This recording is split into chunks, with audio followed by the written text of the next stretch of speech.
हरिओम। नमस्कार मित्रों, प्रणाम, जय श्री राम, जय बद्री केदार, जय हनुमान। मित्रों, एक बार पुनः आपका स्वागत कर रहा हूं अपने इस ज्योतिष कार्यक्रम में, जहां पर कि मैं आपको ज्योतिष से संबंधित, आध्यात्म से संबंधित छोटी छोटी और महत्वपूर्ण जानकारियां उपलब्ध कराता हूं। मित्रों, आज बात करूंगा धन की वृद्धि के कारणों का। कौन से ग्रह हमारे धन से संबंधित विषय को बढ़ाने का काम करते हैं या धन से संबंधित जानकारियां हमें देते हैं। कौन से ग्रह ऐसे जन्म कुंडली में पड़ जाते हैं जिनके कारण हमें धन के लिए जूझना पड़ता है। आओ इन सब विषयों पर विस्तार से चर्चा करूं, आपको जानकारी दूं। इससे पूर्व आपसे पुनः एक बार अनुरोध है कि चैनल को सब्सक्राइब जरूर करें, वीडियो को अंत तक देखें और यदि आपको ठीक लगती है तो वीडियो को अन्य लोगों तक भेजने के लिए शेयर भी करें और साथ साथ में लाइक और कमेंट भी अवश्य करें। मित्रों, जैसे कि आप सबको पता है,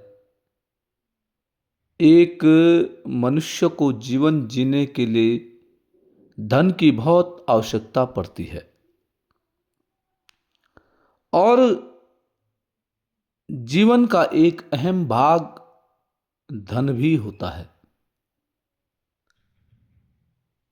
तो जन्म कुंडली में ऐसे ग्रह कौन से हैं, ऐसे योग कौन से हैं जिनके कारण हमें धन की प्राप्ति या धन की हानि होती है।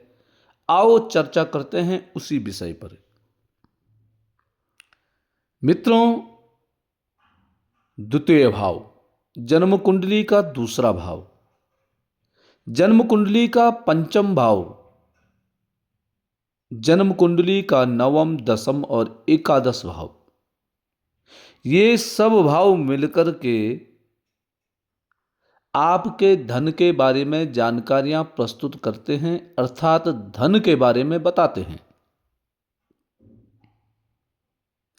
सबसे महत्वपूर्ण भाव है द्वितीय भाव, दूसरा भाव। इस द्वितीय भाव से ही मुख्यतया आपकी जमा पूंजी के बारे में विचार किया जा सकता है। द्वितीय भाव का स्वामी यदि द्वितीय भाव में है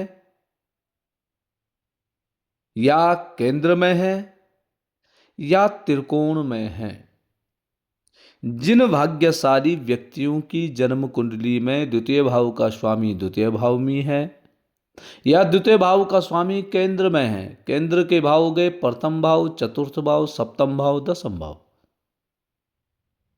इन भावों में है या त्रिकोण भाव, त्रिकोण भाव हो गया मित्रों पंचम भाव और नवम भाव, इन भावों में से किसी भी भाव में यदि द्वितीय भाव का स्वामी बैठा हुआ है तो यह धन की वृद्धि करता है, यह धन को बढ़ाने का काम करता है।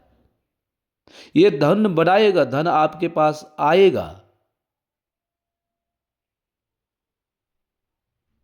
और यदि यही द्वितीय भाव का स्वामी धनेश जन्म कुंडली के छठवें भाव में, आठवें भाव में, 12वें भाव में बैठा हुआ है तो यह धन का नाश करता है, धन की हानि करता है। यह धन आपके पास आएगा और चले जाएगा, टिकेगा नहीं। जैसे कई पुरुष ऐसे होते हैं, कई व्यक्ति ऐसे होते हैं, वो कहते हैं कि हमारे पास धन आता है परंतु टिकता नहीं। उनका यह भी एक कारण होता है कि जन्म कुंडली के द्वितीय भाव का स्वामी 6, 8, 12 भाव में बैठा होगा तो धन की हानि कराता है। तो ऐसे व्यक्तियों के लिए सलाह है जिनका धन टिकता नहीं है, वह अपने अकाउंट के अलावा अपने घर के किसी जिम्मेदार व्यक्ति के अकाउंट में आप अपना धन अर्जित कर सकते हैं, पैसा डाल सकते हैं। यह भी एक धन को बचाने का एक उपाय है। कई व्यक्तियों का होता है, उनके भाग्य में धन का स्थिरता नहीं होती है, तो उनके लिए यह बहुत अच्छा उपाय एक यह है। दूसरे भाव में शुभ ग्रह धन लाभ और पाप ग्रह धन के लिए हानिकारक होते हैं। जिन जातकों की कुंडली के दूसरे भाव में शुभ ग्रह जितने अधिक बैठे हों, शुभ ग्रहों की दृष्टि जितनी अधिक द्वितीय भाव पे होगी, उतना आपको धन से संबंधित विषयों में लाभ की प्राप्ति होती है।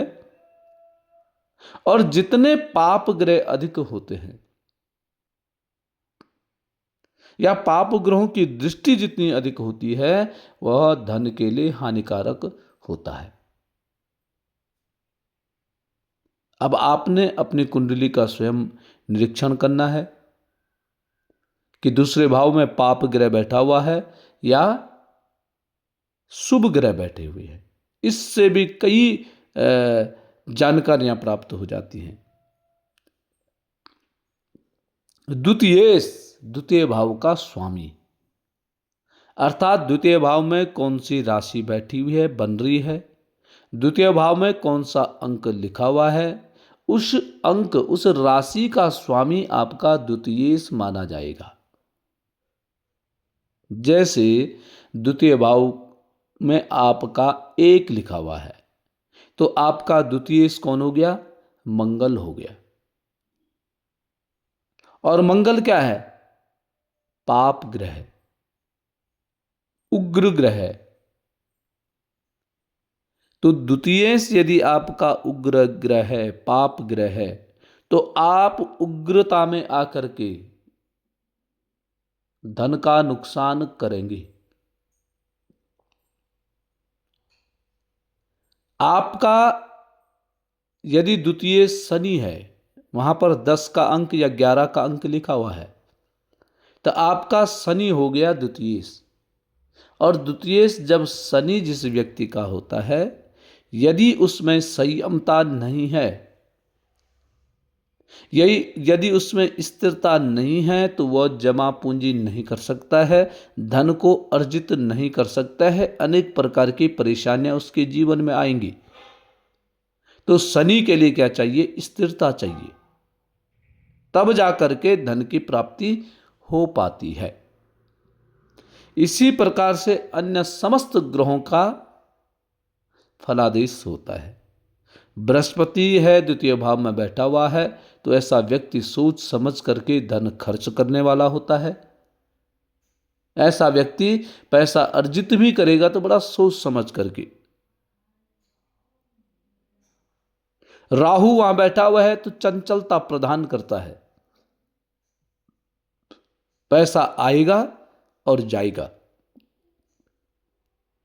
आएगा भी अनेक प्रकार से और जाएगा भी, जाने के मार्ग भी अनेक होंगे।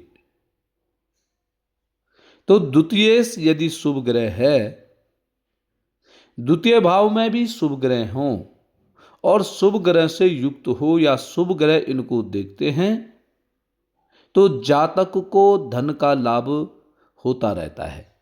ऐसा व्यक्ति जीवन में कभी भी धन के लिए परेशान नहीं होता है। अपार धन ऐसे व्यक्ति के जीवन में आता है और व्यक्ति धन से संबंधित परेशानियों से कभी भी जूझता नहीं है। कभी भी ऐसे व्यक्ति को धन से संबंधित परेशानी उत्पन्न नहीं होती है। मित्रों, द्वितीय भाव धन को केवल अर्जित करने का काम करता है कि आपके पास धन कितना है, कैसे रहेगा, ये सब काम द्वितीय भाव करता है। परंतु मित्रों मुख्यतः दसम भाव कर्म क्षेत्र, आप कर्म कैसे करेंगे, आपके पास कैसा धन आएगा,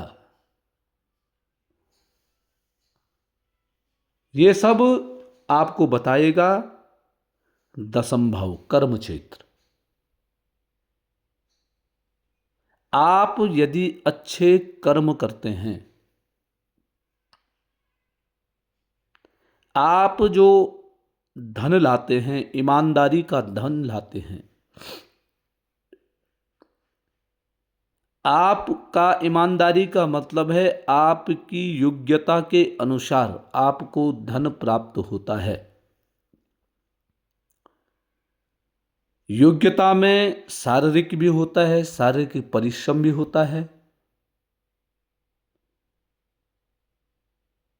या आपने विद्या अध्ययन की जो योग्यता है वह योग्यता भी होती है।